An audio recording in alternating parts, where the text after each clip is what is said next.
สำหรับคลิปนี้เนาะจะขอมาให้ความรู้สำหรับไผที่ว่าพร้อมจะเข้าสู่เนาะการใช้บริการทางด้านการเงินหรือว่าการใช้บริการสินเชื่อนำบรรดาสถาบันการเงินอาจจะเป็นลูกค้าเก่าหรือเป็นลูกค้าที่พร้อมตัดสินใจจะเข้าไปใช้บริการเนาะหรือว่าก็อาจจะเป็นหนี้หั้นแหละเนาะทุกคน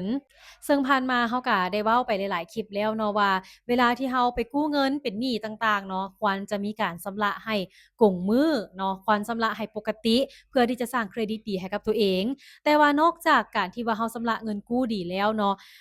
ในปัจจุบันนี้หลายๆประเทศที่เพิ่นก็บ่ได้เก็บกำข้อมูลประวัติการชำระหนี้เงินกู้เท่านั้นเพิ่นเบิ่งหลากหลายกว่านั้นเลยเนาะบ่ว่าจะเป็นเรื่องของการชำระค่าสาธารณูปโภคต่างๆบ่ว่าจะเป็นค่าไฟค่าน้ำค่าโทรศัพท์เนาะหรือว่าเบิ่งพฤติกรรมในเรื่องของการ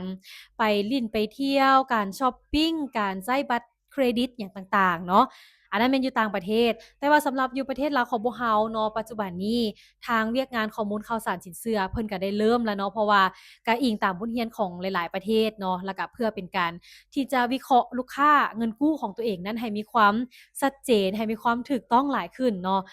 คือนอกจากเพิ่นจะมีการวิเคราะห์ในเรื่องของเงินกู้แล้วหรือว่าการประวัติการชำระเงินกู้แล้วปัจจุบันนี้เพิ่นก็ยังมีการเก็บกำแล้วก็ให้บริการเนาะ ในกรณีที่ลูกค้าเนาะมีการชำระค่าน้ำค่าไฟค่าโทรศัพท์ปกติบ่ซึ่งค่าโทรศัพท์ก็คือเรื่องของค่าโทรศัพท์รายเดือนเนาะเบิดรายเดือนนั่นเองเพราะว่าปัจจุบันนี้คือตัวอย่างค่าไฟฟ้าเนาะค่าไฟฟ้านี่ก็สามารถที่จะ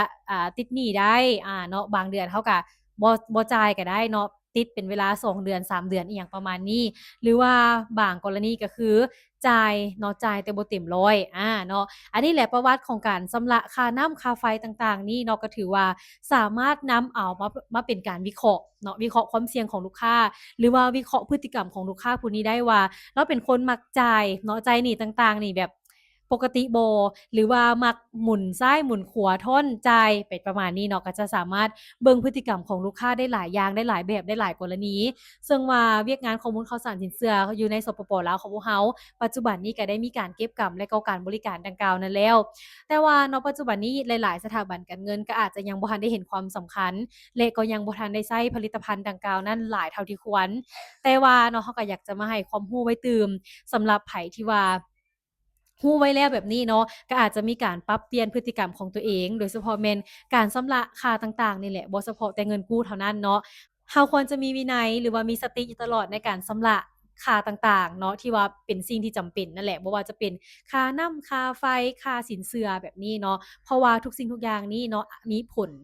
อาจจะเป็นในอนาคตเนาะเพิ่นก็จะนำใช้ในการวิเคราะห์ความเสี่ยงของลูกค้าหรือว่าวิเคราะห์พฤติกรรมของลูกค้าเพื่อที่จะรู้ได้ว่าลูกค้าผู้นี้มีพฤติกรรมที่มีความเสี่ยงในการที่จะชำระช้าหรือว่าบ่ชำระเงินกู้หรือบ่เนาะ อันนี้ก็เป็นอีกหนึ่งความรู้ที่ว่าเรานำมาแบ่งปันให้ทุกคนได้รับรู้นำกัน